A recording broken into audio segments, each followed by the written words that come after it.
The second item on the Pratt list is a combination of them in the fallacy of false equivalence, presenting the illusion that the only two alternatives being presented are somehow equally valid or two sides of the same coin. You might think that these are both comparable opinions being weighed on a scale, but no. When we're talking about science versus pseudoscience, or the denial of science by religious extremists like creationists, who object to scientific principles and methodology, there is no comparison. They're not even opposites. We're talking about testable scientific data supported by everything everywhere, no matter what you want to believe, versus a book of fables that is not supported by anything anywhere and can neither be indicated nor vindicated, verified or falsified, and can only be believed by the obstinate will of desperate pretenders. They want to be like, you have your beliefs and I have mine, but no, it's not like that at all. Believers treat belief as an act of will, of mind over matter, the power of positive thought, that you can change reality if you just believe hard enough. So their position is literally make-believe, compared to what is objectively, demonstrably true. Our position is not mere belief, it's knowledge. And as I said in the previous video, they don't know what they pretend to know. We can prove that we do.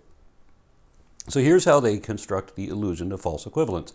First, because many different independent fields of scientific study all concord with each other and align against the lunatic fringe who deny reality and believe in fairy tales over what we can prove to be true, then the wanna believers must conflate evolution, abiogenesis, Big Bang cosmology, plate tectonics, phylogenetics, and all other related sciences and put them all in the same box as if there's only one opposing position. Which is actually correct if the choices are reasonable versus unreasonable, honest versus dishonest, because this really is fact versus fantasy, literally, and it would be inappropriately polite to say that there's anything more than that. Then defenders of the faith dismiss or ignore all other religions as if theirs is the only one to be considered, and they even ignore believers in their own religion who are factually accurate, dismissing them with the no true Scotsman fallacy, thus conflating science with atheism too. And then they conflate atheism with communism, nihilism, and devil worship, but that'll be the subject of another video. Now we have a false dichotomy. Then they label the demonstrably true side evolutionism, as if accepting reality is just another religious belief, and they present the inane ravings of ignorant, superstitious primitives as though that were the word of God and the absolute truth, despite everything wrong with all that. At this point, they can dip into a bucket of other lies to imply that science is just as bad as religion, or that religion is just as good as science. It's an Orwellian revision in labeling the lack of faith as just a different faith and the rejection of science as an alternative science with alternative theories based on alternative facts, which of course means that they're not facts, not theories, and not science. And this is where you hear the lies that faith is based on evidence just like science is, and science depends on faith just like religion does, and we both have the same evidence, we're just interpreting it differently. But no, none of that is true either. Believers don't even care about evidence, and science is the antithesis of faith because it requires an evidentiary basis for all postulations, and all hypotheses must be testable and potentially falsifiable. Faith can't and won't conform to any of that.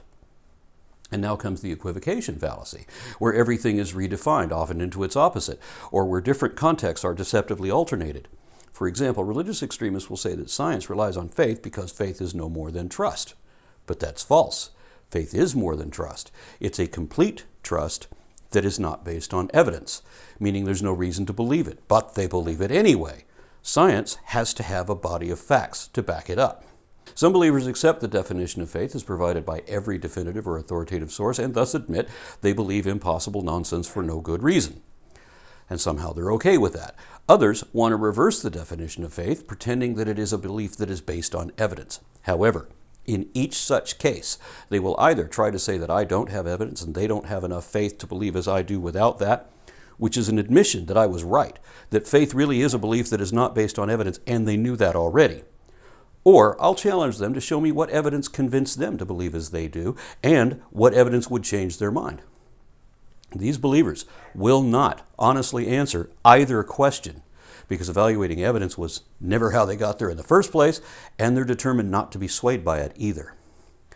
And that's why creationist organizations publish statements of faith as if this were something to be proud of, wherein they admit they've assumed their conclusion without reason and will defend it against all reason, so that no amount of proof will ever change their minds. That is the very opposite of science, and that is why I say that faith is the most dishonest position it is possible to have. I've run into many religious believers who insist they have evidence for their faith, but they very often redefine evidence too, such that even logical fallacies like the God of the gaps can be considered a reason to believe, because the way they define it, evidence is not evident, because facts are not factual, and nothing can ever be objectively verified. Historians use a slightly different application when comparing interpretations of historic records, but otherwise, the same fact cannot be evidence of two different mutually exclusive conclusions at the same time. A fact is just a point of data, and if it is not objectively verifiable, then it's not a fact. And it doesn't become evidence until it indicates or eliminates one option over another. If you don't believe me, look it up. The fact that we can observe evolution happening, both micro and macro, whether we're tracing it to the genome or the fossil record, or seeing evolutionary developments recapitulated in developmental sequences in embryo, or actually watching organisms evolve in real time into new species in controlled conditions in the lab, these facts are evidence of evolution. They are not also evidence of creation by any possible interpretation.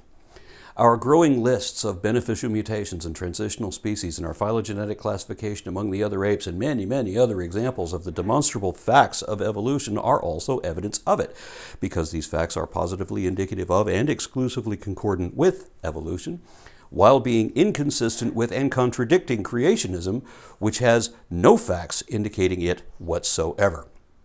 So we do not both have the same evidence. There is no evidence for creation, nor for the fables in the Bible, nor for God either. Not even the circular argument of looking at a sunset and imagining that God did it. After 20 years as an anti-theist activist advocating science education, working with, debating with, and learning from professional scientists and theologians, sometimes both in the same person, if anyone had evidence of gods or souls or miracles or psionic powers, I'd know about it by now.